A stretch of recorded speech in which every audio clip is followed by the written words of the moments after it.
Okay, so, hi, hello, welcome back to another Creepypasta video. Today we're going to be reading Laughing Jack. But before we get into the video, I do want to say, well, first off, thank you for clicking on the video. I make a lot of Creepypasta stories, videos, and all that stuff, so if you want to see more, there is a playlist on my channel, so go check it out. And second, please consider using code GOONS at gamerstops.gg. It is code GOONS at checkout. You get 10% off the tubs, merchandise, and all of that lovely stuff. And third, this is all one take, by the way. You guys can probably hear in my voice how I'm kind of like stuttering, and sometimes like when I try to say something, I kind of mumble my words and all that stuff. But it's all one take, mainly due to the fact that I do not have a PC to really edit my videos. So this is all one take. So you hear me stumble, mumble, fumble my words, I mess up, and sometimes reread stuff. My bad. Okay. So outside that, let's get into it. So Laughing Jack, I have not read this creepypasta before. This is being streamed live on Twitch, by the way. This is more like a Twitch highlight. One of my viewers really likes Laughing Jack, so I thought I might as well read it too. So, Laughing Jack.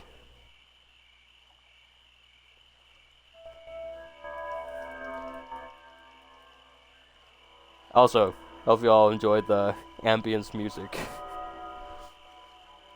So, it was a nice summer day. My 5-year-old son James was playing outside in the backyard of our suburban home. James has always been a quiet boy. He plays by himself mostly. He never had many friends, but he has always had a wild imagination. I was in the kitchen feeding our dog Fido when I heard what sounded like James talking to someone in the backyard. I'm not sure who it was or who he could be talking to. Could he have finally made a friend? Being a single mom, it's hard for me to always keep an eye on my son. So I decided to go outside and check on him.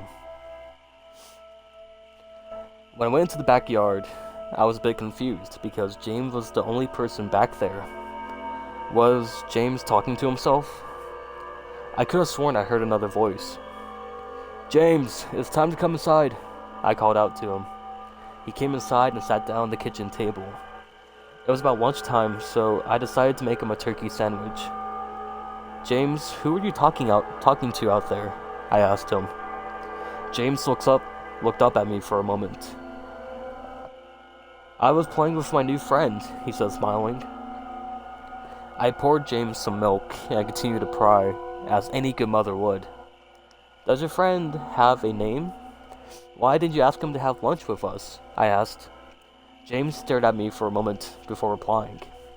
"His name is Laughing Jack." I was a bit taken back by what he said. "Oh, that's a strange name. What does your friend look like?" I asked, a bit confused. "He's a clown. He has long hair and a big swirly cone nose. He's got long arms and baggy pants with stripy socks, and he always smiles." I realized my son was talking about an imaginary friend. I supposed it was normal for kids his age to have imaginary friends, especially when he has no real kids to play with. It's probably just a phase. The rest of the day went by as per usual, and it was starting to get late, so I put James to bed. I tucked him in and gave him a kiss, and made sure to turn on his nightlight before I closed the door. I was pretty much tired myself, so I decided to go to bed not too long after. I had an awful nightmare. It was dark. I was in some kind of rundown amusement park. I was scared, running through an endless field of empty tents, broken down rides, and abandoned game huts. The whole place had a horrible look to it. Everything was black and white. The prized stuffed animals all hung from nooses in the game huts, all with sick grins stitched on their faces. It felt like the whole park was looking at me, even though there wasn't another living thing in sight. Then suddenly I begin to hear music play. The sounds of Pop Goes the Weasel being played on a squeeze box echoed throughout the park. It was hypnotizing. I followed this tune to a circus tent, almost in a trance, unable to stop my legs from moving forward. It was pitch black. The only light came from a single spotlight shining on the center of the big top. As I walked towards the light, the music slowed down. I found myself singing along, unable to stop. All around the mulberry bush, the monkey chased the weasel. The monkey though, 'twas all in fun. The music stopped right before its climax, and suddenly the lights shot on. The intensity of the lights was practically blinding. All I could see was a small, dark silhouette shuffle towards me. Then another one appeared, and another, and another. There were dozens of them, all coming towards me. I couldn't move, my legs were frozen. All I could do was watch as the haunting figures drew nearer. As they got closer, I could see they were children. As I looked at each one, I noticed that they were all horribly disfigured and mutilated. Some had cuts over their bodies, others were severely burnt, and others were missing limbs, even eyes.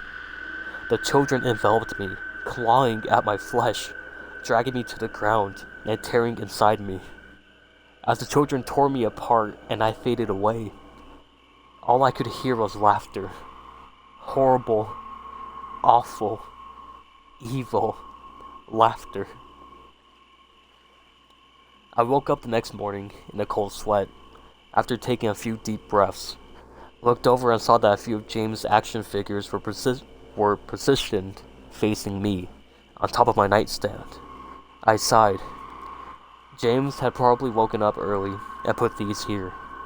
I gathered up the toys and made my way to James's room. However, when I opened the door, James was sound asleep.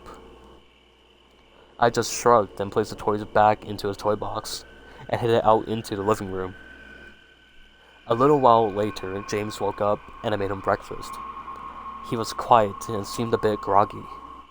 Perhaps he didn't sleep well either. I decided to ask him about the toys.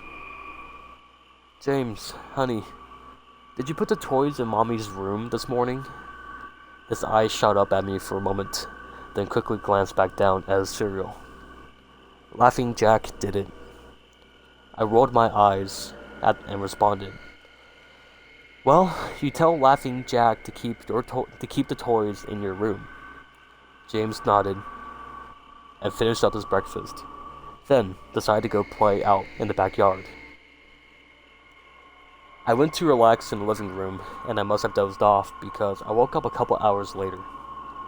Shit, I need to check on James.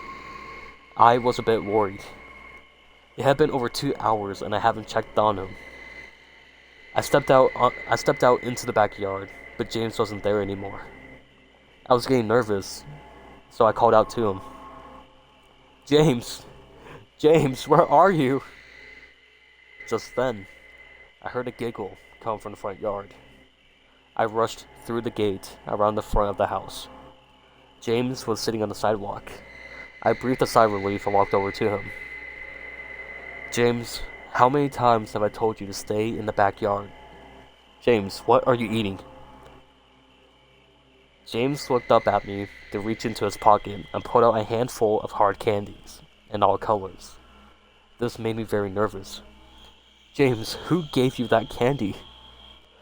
James just stared at me, not speaking. James, please tell Mommy where you got that candy. James hung his head down and said, Laughing Jack gave it to me. My heart sunk. I kneeled down to look at him in the eye. James, I had enough of this damn Laughing Jack thing. He is not real. Now this is a very serious situation, and I need to know who gave you that candy. I could see my son's eyes tear up. But Mama, Laughing Jack did give me the candy. I closed my eyes and took a deep breath. James has never lied to me, but what he's telling me is impossible. I make him spit out the candy, and I throw the rest away. James appears to be fine, and maybe I'm just overreacting after all. He could have gotten it from Tom and Linda from next door, or Mr. Walker down the street. Either way, I'm going to have to keep a closer eye on James. That night, I put James to bed, as usual, and decided to go to bed early myself. Suddenly, I was woken up by a loud bang coming from the kitchen. I sprung out of bed and hurried downstairs. When I got to the kitchen, I was horrified. Everything on the counter has been thrown to the floor, and our dog Fido hung dead from the light fixture. His stomach was cut open and stuffed with candy, the same type that James was eating earlier that day. My shock was quickly broken by a sharp scream coming from James's room, followed by a loud crash. I quickly grabbed a knife from the drawer and moved upstairs with a speed that only a mother whose child is in danger could have. I burst through the door and flicked on the lights. Everything in the room was knocked over and tossed to the floor. My poor son, in his bed, crying and shaking with fear, a pool of urine staining the sheets. I scooped up my child and ran out of the house and went next door to Tom and Linda's house. Luckily, they were still awake. They let me use their phone, and I called the police. It didn't take them long to arrive, and I explained everything that happened. I explained what had happened. They looked at me as if I were crazy. They searched the house, but all they found was a dead dog and 2 trashed rooms. The officer told me that someone had probably gotten into the house and done this right before making a quick escape. The officer told me that someone had probably gotten into the house and done this right before making a quick escape when they heard me coming up the stairs. I knew it wasn't true, and all the doors were locked and none of the windows were open. Whatever was in my house didn't come from outside. The next day, James stayed inside. I didn't want him to leave my sight. I went into the garage and found his old baby monitor and set it up in his room. If anything comes into it tonight, I was going to be able to hear it. I went to the kitchen and grabbed the largest knife from the drawer and put it on my nightstand. Imaginary friend or not, I'm not letting anything hurt my little boy. Soon enough, night came. I put James to bed and he was afraid, but I promised him that I wasn't going to let anything happen to him. I tucked him in, gave him a kiss, and turned on the nightlight. Before closing the door, I whispered to him, "Good night, James. I love you." I tried to stay up as long as I could, but after a few hours, I felt myself drifting off.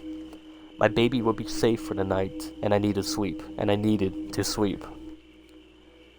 Just as I lay my head on the pillow, I heard a soft noise come from the baby monitor that I had put on my nightstand. At first, it sounded like an interference, like a kind of radio would make. Then it turned into a soft moan. Was James asleep? Then I heard it. The laugh from a nightmare. That horrible laugh. I sprung up from the bed and grabbed a knife from under my pillow. I rushed over to James's room and creaked the door open. I tried the light switch, but it wouldn't come on. I took a step in, and I could feel the warm, thick liquid on my feet. Suddenly, James's nightlight came on, and all I could see was the absolute horror laid out in front of me. James's body was nailed up on the wall, the nails piercing through his hands and feet. His chest was cut wide open, and his organs hung down to the floor. His eyes and tongue had been removed along with most of his teeth. I was disgusted. I could hardly believe that this was my baby boy. Then I heard it again, the soft, desperate moan. James was still alive.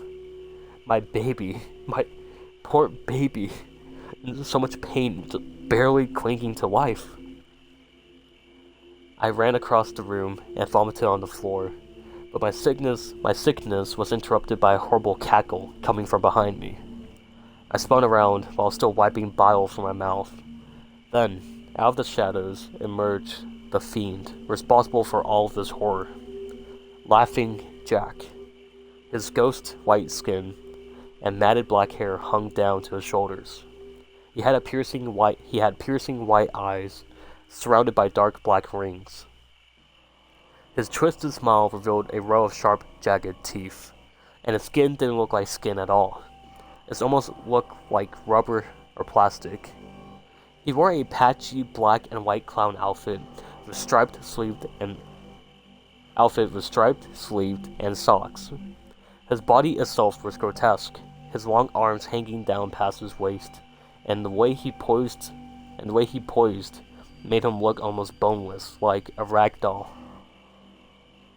He let out a sickening laugh, as if to let me know he was pleased with my reaction to his work. He then turned around slowly in front of James and began to laugh even more at the horrific sight he laid out.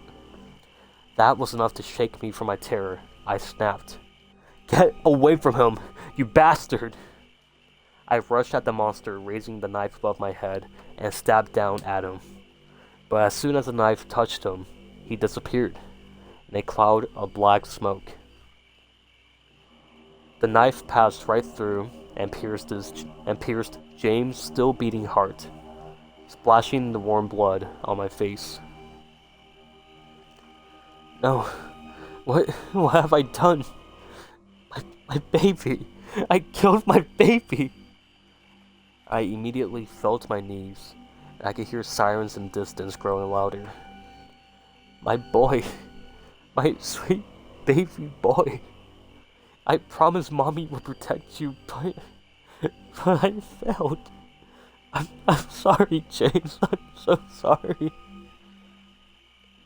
Police soon arrived to find me in front of my son, still wielding the knife, covered in my baby's blood.